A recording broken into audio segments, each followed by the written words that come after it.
Joining me now is leading geologist and author, Professor Ian Plimer. Ian, thank you so much for being in the studio. Let's start with Senator Fatima Payman, who seems to be a little bit confused about what the government gives to fossil fuel companies. Have a listen to this.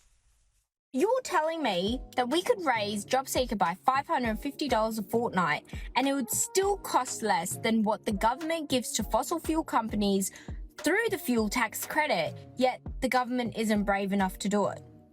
Make it make sense. Ian, would you like to help her out? Well, we can help her out a lot. She might actually look at how much money the government gives wind and solar companies to provide unreliable power, which is extraordinarily expensive. And for many occasions, it doesn't work. And if we didn't have fossil fuels, we wouldn't have energy at all. We wouldn't have any electricity. And the second thing is the fossil fuel rebate that she's talking about is a rebate that goes to farmers, fishermen and miners who use their own roads or waterways, and therefore the monies that are raised are not used to repair government-funded roads. They have their own roads. So it's not taxpayer largesse going to fossil fuel companies. It's basically acknowledging, as with farmers and others, that if they're using their own roads, the taxpayer isn't maintaining those roads, they're maintaining them. Yes. But yeah, I think you need to have a coffee with the senator there and just don't do enlighten that, enlighten her. At the bottom of the barrel for Labor to put her on the ticket, and that shows you the level of their thinking, not her thinking. Well, it's going to be interesting to see if she's re-elected now that she's walked away from Labor. Now, the Earth's historical temperature changes for the last 485 million years have been in the news. The Washington Post published some surprising results, not surprising for you, Professor Plimer, because you're a geologist, you know this data already. And it does seem to show, if you look at the full data, the green circle is where we are roughly now, it's not historically warm. It doesn't look like we've got global warming that's going to be catastrophic, that's going to destroy the world. No, well, not at all. But we geologists have only known this for 100 years. And we look back in time and we see that we've had great ice ages and periods where it's been warmer. And the rate of shift out of a warm climate into a cold climate, or from cold into warm, is very, very rapid. Far more rapid than most people would imagine. The second thing is that what that graph shows us very clearly is there is no relationship between carbon dioxide and temperature.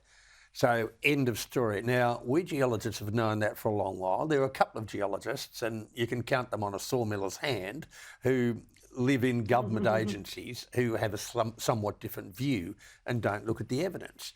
The third thing that diagram tells us is that we are in an ice age.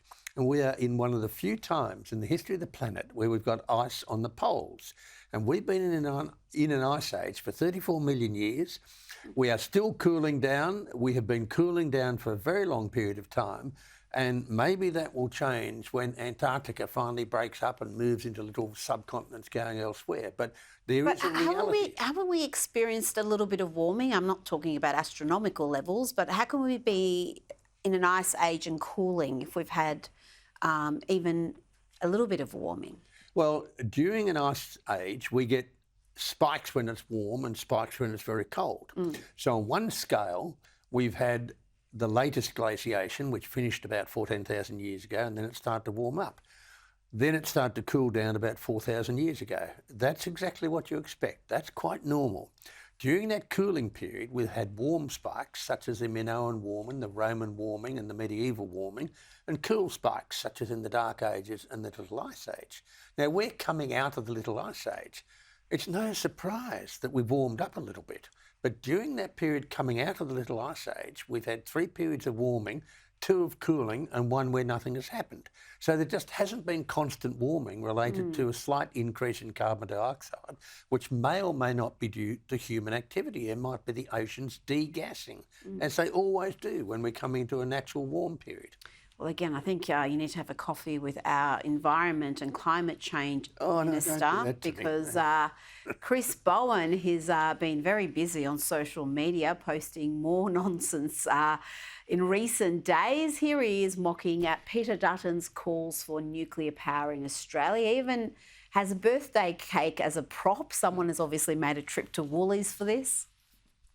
Well, it's been 100 days since Peter Dutton announced his 7 nuclear reactor sites. That's the longest any Australian political leader has gone with a policy with no details. So, Peter Dutton, it's time, after 100 days, to level with the Australian people. Come clean on your plans. What are the details? What are the costs? How much electricity would it produce? Peter Dutton, you seriously haven't thought this through. Does he have a point there, Professor? Are Dutton's nuclear plans short on detail, high on cost? Well, firstly, we've had nuclear power in Australia since the 1950s, and we have a reactor in the minister's own city. He doesn't seem to be aware of that. The second thing is we've had... But we haven't used it for energy. We've used it for 20 megawatts is used to keep things going at Lucas Heights, but we've used it for medical isotopes. But anyone who's ever had cancer must be pro-nuclear.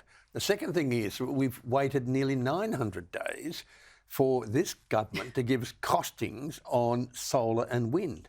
We still haven't got the costings for these transmission lines cutting through virgin forest, destroying farmlands. So it's a rather amusing birthday that Mr. Bowen is celebrating, where everyone's rolling around laughing. And just one more on Chris Bowen. He's been busy on social media. He posted this clip boasting about green energy in Victoria. I'm at the Portland smelter today, where I've just announced that I've issued the first feasibility licence for the Southern Ocean Wind Zone. $1.6 billion of local economic benefit, enough energy for 650,000 homes, 10% of Victoria's energy needs, right here in this one offshore wind zone. He does love a prop. He's got the hard hat happening there. Is this promising news for Victoria? Because we keep getting warnings about blackouts, having a gas shortage. So is this wind farm going to be the solution to all that? Well, once you see a politician with a hard hat or high vis gear on, then you have to be very, very wary. The second thing is that in the Otway Basin, underneath the Portland smelter, is a huge amount of gas. That's a much, much better way to run a smelter than having occasional wind bursts giving you electricity. The third thing is that the whole Portland smelter was built based on a power line coming from Gippsland, and that was a long-term contract to provide cheap power and to provide Gippsland the ability to build its power stations. And why would that beautiful coastline want to have these monstrosities out there to sea, which are going to be killing birds, a hazard to aviation, a hazard to shipping? He's got to come up with something better than that. And I suggest the gas beneath the smelter is the place to go. But as we know, the Victorian government is anti-gas exploration, and the Libs aren't much better. Professor Ian Plimer, thank you so much for your time this evening. Thank you.